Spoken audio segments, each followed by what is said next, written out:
Welcome, everybody. This is the Rotary eClub of Silicon Valley. It is such a pleasure to be able to share stories with you week in and week out. It is our goal as a Rotary Club to inspire our members and our guests with the wonderful stories we're able to bring to you by connecting with interesting people around the world who are working to make the world a better place. Our speaker this week is Jaideep Bansal. He is the Chief Operations Officer of Global Himalayan Expedition. Now, you're going to be excited to hear about this. You read a little bit about it coming in, but they have done such good work.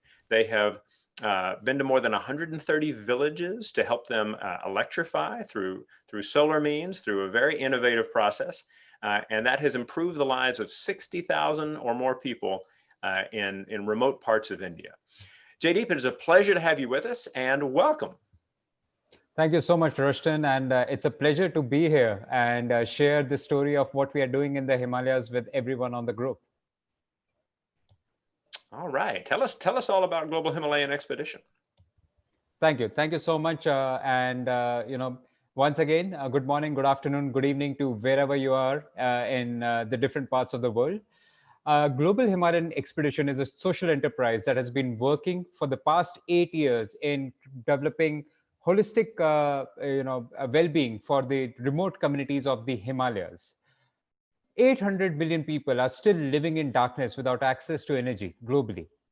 And these communities live in some of the most beautiful and pristine locations of the planet Earth. When you look at this picture, the first thought that comes to your mind is just, wow, clean air, fresh water, organic food, glacial streams. But what happens when the sun goes down? These communities end up using kerosene lamps for their lighting needs, which produces a lot of toxic fumes. The entire house gets filled up with these fumes, and you cannot even the doors or the windows because it's minus 25 degrees outside. It's just not safe for the families to live like this. And what happens is when there is limited development, when you have lack of basic facilities in these fragile ecosystems, and when there's lack of education, livelihood, think of yourself as a youth or as a person in the village. Would you like to stay in the village or would you like to migrate to the town? And that's what happens. The communities want to migrate towards development, and that results in a centuries old heritage being just left behind in these communities.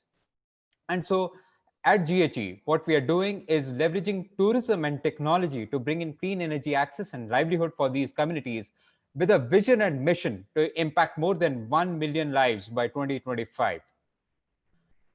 GHE is leveraging technology and tourism as a force for holistic development. It all starts with access to clean energy, digital education, livelihood, and ultimately alleviate poverty in these Himalayan villages and impact 8 of the UN Sustainable Development Goals. With the UN SDGs up for accomplishment by 2030, they can only be done if we achieve them even in the remotest corners of the world. Otherwise, we cannot just leave anyone behind in this journey. So what does it take to reach these villages, and what does it mean to bring light? Well, first you end up going on these dirt roads for days and days into the Himalayas, and then the roads end, and then you start walking, trekking across mountain passes and glacial river streams. You sometimes have to walk 3 to 4 days to reach these villages. And the terrain can be really treacherous. So, you're crossing mountain passes, you're going down the valleys. And what looks like an adventure right now is just a day in the life of these villagers. But then when you finally reach the village, you get greeted by a culture and heritage that is centuries old. And this is the traditional welcome with local beer, which is called chang, and traditional silk scarves, which they call khataks. And then once you are in the village, we start working with the communities, setting up the solar panels. And these are our volunteers who join us from different parts of the world as part of these electrification expeditions to bring light to these villages. And so each expedition involves these volunteers going to different parts of the Himalayas and working with the community to set up these solar panels on the roofs and light bulbs inside the houses. And this is a team from GE Power, which came from US and Canada and Italy, which came together to bring light to a Himalayan village. And this is how people react. I was fitting the bulb holder and even the light was not switched on, but just the fact that there was a bulb holder and LED light being installed made this woman just fold her hands and say, Jule, Jule, which means thank you, thank you. And in an interview, she later says that she had never seen a light bulb. And that's how much it means to these communities. This is the power of technology and tourism combined. In just 2 days, a 1500-year-old village gets light, LED lights, smarter technology. They are consuming and producing their own power. And till date, we have electrified more than 130 villages to impact 60,000 lives and offset more than 8,700 tons of carbon emissions from these villages. But it's not just a simple process that you go to these villages and you say, hey, we are here with these solar panels and we are going to give you light. First, you have to identify these villages. None of these villages are on Google Maps, so you have to walk days and days and to survey. And then you mobilize these communities. You have to go there. You have to understand what the community needs. It cannot be a push approach. It has to be a pull. The communities have to want this technology. They have to want this solution. And then only you can actually create a tangible impact. And so then the village mobilization happens. And then we ask the community to open a bank account, a community account, where every household puts close to $2 a month. This money keeps accumulating, and this ensures the maintenance and servicing of the solar grids, and also enables the communities to become independent. And then once the community has the buy-in with us, once they open the bank account, then we transport the grid material. And this is, how treacherous the terrain can be. And some places, the horses and donkeys or people have to carry the solar panels on their backs. Once the material reaches the villages, it's just a simple technology, DC solar microgrids, and just so easy to install that the maximum we have taken is just 2 to 3 days to bring light to villages with more than 20 to 30 houses and 300 to 400 villagers. This is the impact, the immediate impact that you're able to make. A village, this village actually dates back to 1,000 years with the Buddha statues that have been found there, wooden Buddha statues. And in just one day, it is what it took us to bring light. And this is the impact or the transformation you're able to make from kerosene lamps to LED lights and smarter technology in each and every room. And this is one of the highest villages that we have electrified at more than 15,000 feet. And just the fact that once the village got electrified, the entire valley got lit up from darkness to light. I mean, that's the transformation.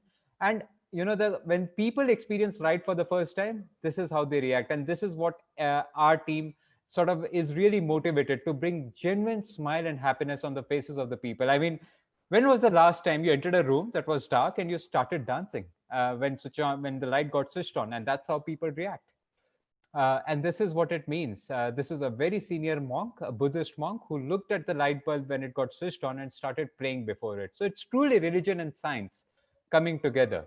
And it's not just in the northern Himalayas. We are also working in the foothills of the Himalayas in the northeast part of India, in the jungles. Totally different terrain, very innovative solution. And you can see the villagers who made a wooden frame to put up these solar panels. And that's just ingenuity and just frugal innovation coming into place. And this is some pictures of the electrification in the foothills of the Himalayas in the northeast part of India, and where the community is electrifying these villages. So what we did, we went there based on our learnings in the northern Himalayas. We trained the community, including our women who are now our solar engineers. And now these women and men are electrifying their villages. And these are our super women who are now bringing light to the northeast part of India. And you can just see the smiles and happiness on their faces as they empower their own communities. And again, irrespective of whichever geography, when the light gets switched on, the reaction of the people, the reaction of the kids is the same. It's just genuine smiles and happiness all across. Till date, we have been able to take 1,300 leaders from 60 different countries who have been part of these electrification expeditions to finance the cost of the grids, but not just finance, but also be part of an expedition, part of a journey to bring light to the Himalayas. And this is from our expedition in 2017, where the team undertook a 5-day journey, the remotest we have ever been. And that's why I put up this picture. 5 days of trekking each way, crossing multiple passes before we reached the village and brought light. The technology has to be really simple. And that's, in the next 2 or 3 seconds, I'll just make all of you engineers if you're not. It's DC microgrid technology, direct current based, very simple, easy to install plug and play solutions. And also the reason why it is direct current and not alternating current, the kind that we get in our homes, is because it is shock proof. Like I said, the nearest health centers may be 3 days of walk. So the last thing you want is a villager getting an electric shock from the technology that you install. It's easy to set up, easy to maintain, and very easy for the community to scale up as well. But it's not just about electrification. We work in partnership with the local government. So it's not just like we go into these villages without keeping the public sector or the government in isolation. We work in partnership with the local government. And what it resulted in is in 2019, to conduct the Indian democratic elections, which are the biggest democracy in India, there were more than 200 locations which were very remote and where there was no power. And so the government contacted us as an enterprise, and we built customized nanogrids. We loaded them onto helicopters, shipped them onto these 200 locations, which enabled more than 3,000 people to be part of the Indian democratic election. And that's just an example of public-private partnership to further the common goals and enable people to be part of the Indian democratic elections. And this is the system that we were able to set up in these villages. Once these villages are electrified, the next step is to provide them with access to digital education. And this is where Himalayan innovation centers come into picture, where we are providing kids who are in these remote areas without any internet access with offline internet connectivity. So they are able to access Khan Academy, Wikipedia, TED Talks, and all the local curriculum on a Wi-Fi server that we pre-install and then set it up in the village. It creates a local hotspot and it allows kids to access all the information. And then we are also working on smarter charge controllers, which allows Wi-Fi based mesh networking and enables one operator, single operator, to monitor the entire grid in the village. That's just innovation that we are doing at our own end. So the entire technology that you see has been custom designed and manufactured by us. But it's not just about providing a light bulb, but how can that light bulb lead to the economic advancement of these communities? And that's where the homestays, think of it as Airbnb in the Himalayas, come into picture. So these communities have a very rich culture. So, and they have unique experiences. So what we do is, in partnership with the community, we set up homestays. And these solar homestays, we have set up more than 55 homestays and trained more than 300 women as homestay owners, has enabled the communities to earn income. And it's not just about income through homestays, but also astrotourism. The highest lake in the world, one of the highest lakes, we have set up telescopes and allowed the community to integrate with the sustainable development goals through astrotourism. And so what they do is have clear viewing night sky sessions for the travelers who visit these places.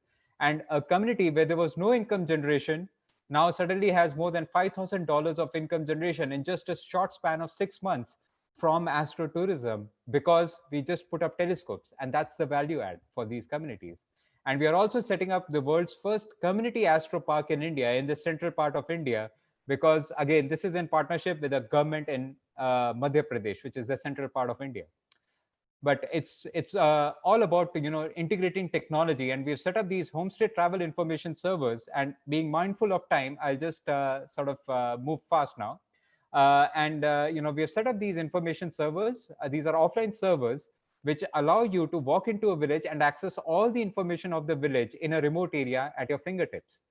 And then we are also looking at, in a post-COVID world, how to strengthen the medical setup of these villages. And so what we have done is set up a Dimitra, which is Destination Monitoring and Traveler Health System, which allows you to digitally monitor your health when you enter into the village, scan all your vital parameters, and give the villager a go-ahead that as a traveler, you are okay to visit the village.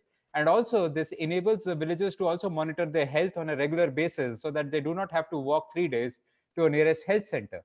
And it's a very simple technology, QR code based. You scan your your parameters and it'll give you a notification if anything is going wrong. So our vision is to create smart and sustainable villages in these remote areas. And we've also partnered previously with Rotary, and this is just one example where we partnered with the Edwards Rotary Club in Colorado, where we electrified 3 villages and set up digital education access for 2 schools, which enabled more than 500 people to be impacted. And this is a picture of the volunteers of the Edwards Rotary Club actually coming on ground and being part of a village electrification. And the villagers thanked them with the prayer wheels that you can see in the picture. GHE has been recognized and awarded globally for its work in sustainable tourism and sustainable development. And if you're interested, there's also a full feature documentary on our work in National Geographic, which is called as Power to the People. Yeah, and that just sums up the work that we are doing across energy, education, and livelihood in the Himalayas. Uh, Thank you so much. Wow, Jaideep. So we have got a bunch of questions that have come in through the chat, and I'd like to start with Cecilia. And Cecilia, I know that your wheels must be turning at light speed, but keep it to one question. We'll just keep going around. Okay, I'll try to keep it to a short question. I've been doing work in southern Ethiopia in a village of 3,500 people. No regular electricity, no connectivity, all of which could be improved by improved electricity. So how much would it cost to do one of your projects in that village? Cecilia, thank you so much for the question. Again, it would depend on multiple things. One, like I said, it's not just we go into a village and deploy the solution. We first have to understand the needs of the community. What are their needs currently and what are their aspirational needs? So like going 5 years down the line, will the community buy a television which they want to install in the grid? Will they have other appliances? Are they looking at fans, mobile charging? And based on that, we sort of map what is the need, and then based on that we come up with a cost. So what we can do is after this call, would be happy to connect with you and understand the needs of the community, and based on that we can tell you what would it cost based on the grid sizing, based on the appliances, and based on the aspirational needs of the community, because the solution that you want to implement is not for today, but it should be future proofing the Yes. communities for the next 5-10 years. So based on that, I think we'll be able to, give you a better number rather than just throw a number out right now. Sure. And I lived in that community for 9 months, so I'm very familiar with the needs, and everything that you address is something that is needed in that community. So I'm very interested in talking to you afterward. Thank you. We will definitely connect you guys for sure. Yeah, I'll also put you I'm just putting my email ID in the chat as well. Thank you. Now, one follow-up question to Cecilia's question. You've actually done this in so many different villages in India. How large can the village be for one of your expeditions? How many people can be impacted with a single trip? Sure. So we do villages, Roshtan, in multiple manners. The funding, so essentially the expeditions are a way to fund the cost of the grids, but not all villages are funded through expeditions. I mean, out of the 130 villages, we have carried out 40 expeditions to electrify 40 villages. The remaining 80 to 90 villages we have done through sustainability and CSR funding that we get from companies in India, US, Europe, and also international grant organizations. So basically, those are grant funded. But of the expeditions, what we do is we choose villages, 20 to 30 to 40 households with more than 200 to 300 people that we do as part of the expeditions. Because ultimately, for a person to be a part of an expedition, it also has to have an adventure element.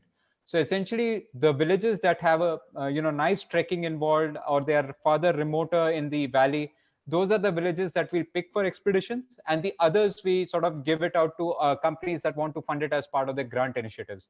And on one expedition, typically you'll have anywhere between 5 people to 20 people, anywhere in between. So when we work with some of the corporate organizations who send their teams as part of a leadership development. So with GE, they send their leaders like senior directors and vice presidents as part of a leadership development program.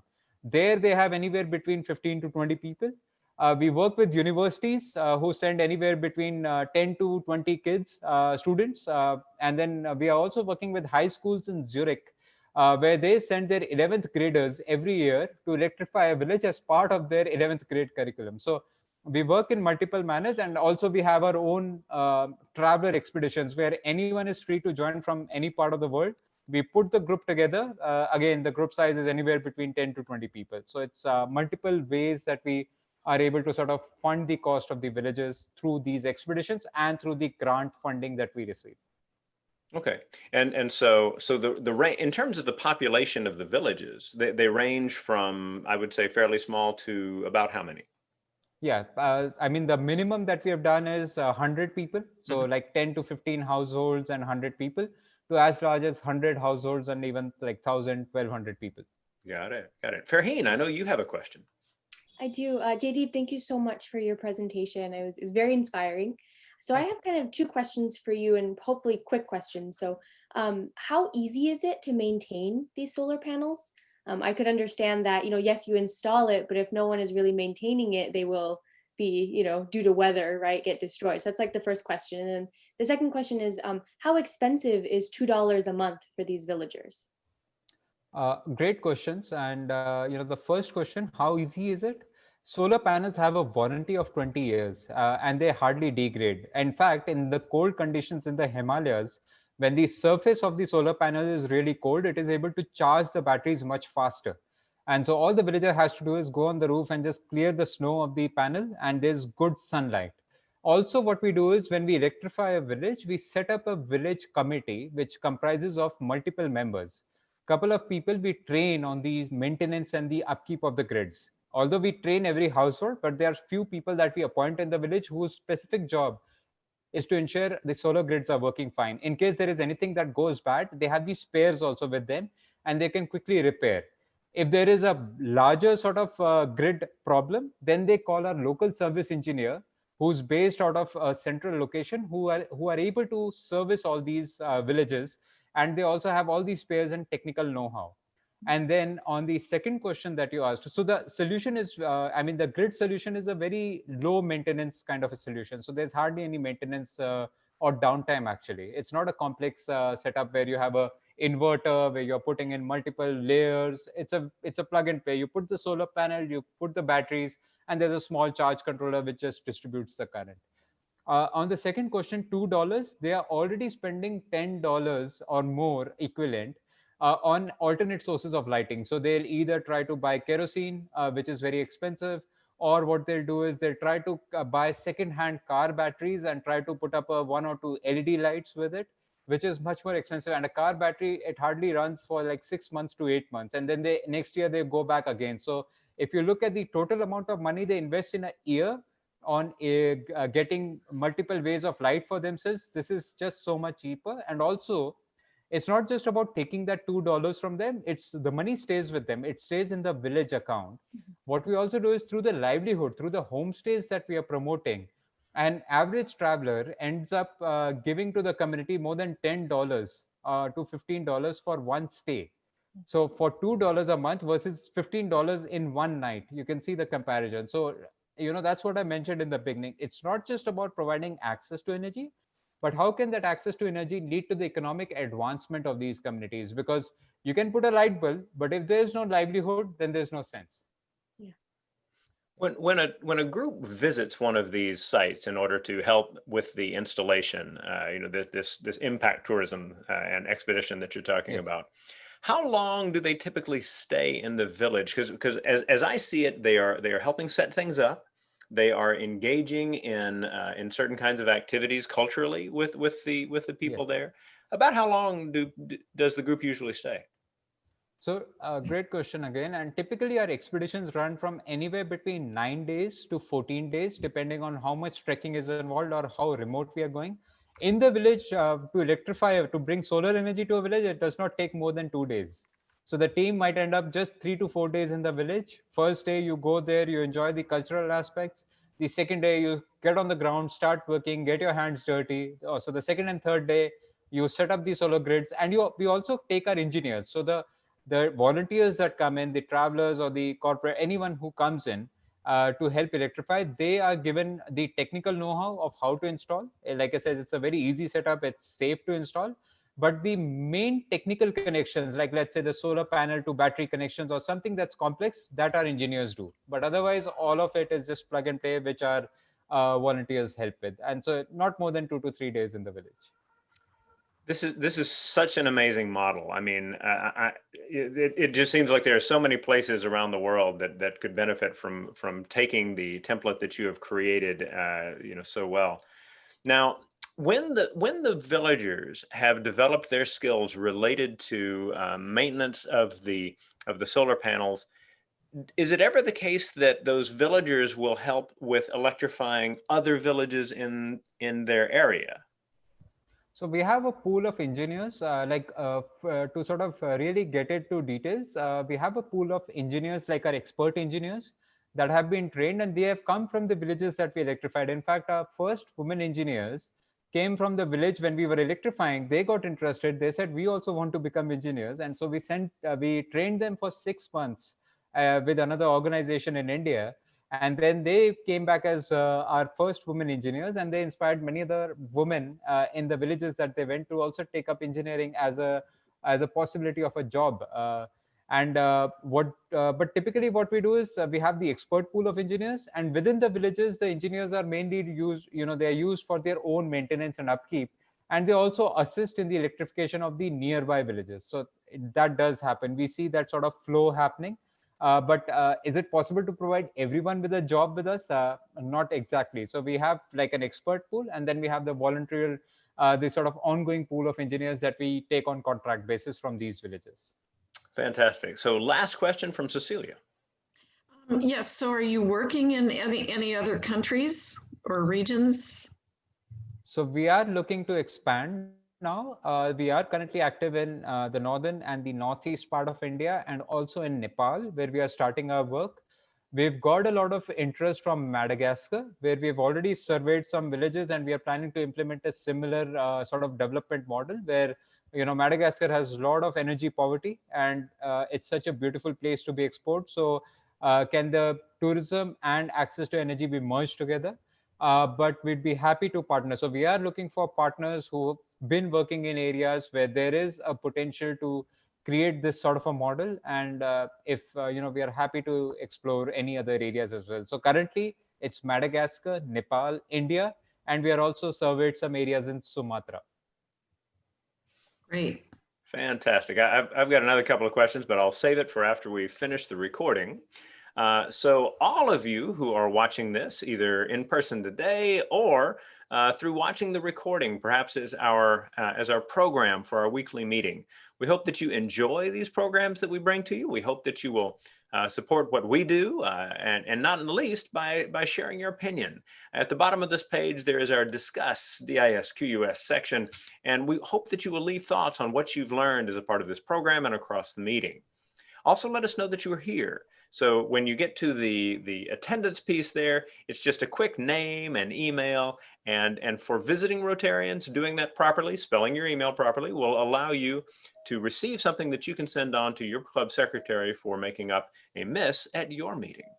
As we always like to do, we hand it back to our speaker for a final word. So JD, please give us your final thought.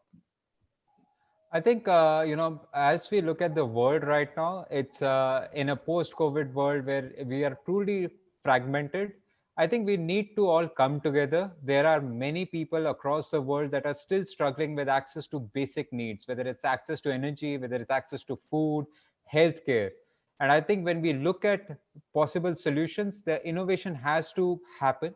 And for us, it's really technology has enabled us to provide access to energy to these remote communities. And as we move forward, we are looking at more and more partners to work with us to expand the work that we are doing and also create a tangible impact. And it's not just about working with us, but if you can, in your own backyard, impact one life. I mean, the way I look at it is, even if 1 billion people of the world are able to impact 7 lives each, that's the whole world impacted. So let's look at things in a positive manner. Let's look at things in a brighter manner, and let's not leave anyone behind. Thank you, Rosh. Jaideep, Jule, everyone, Jule. we will see you next week.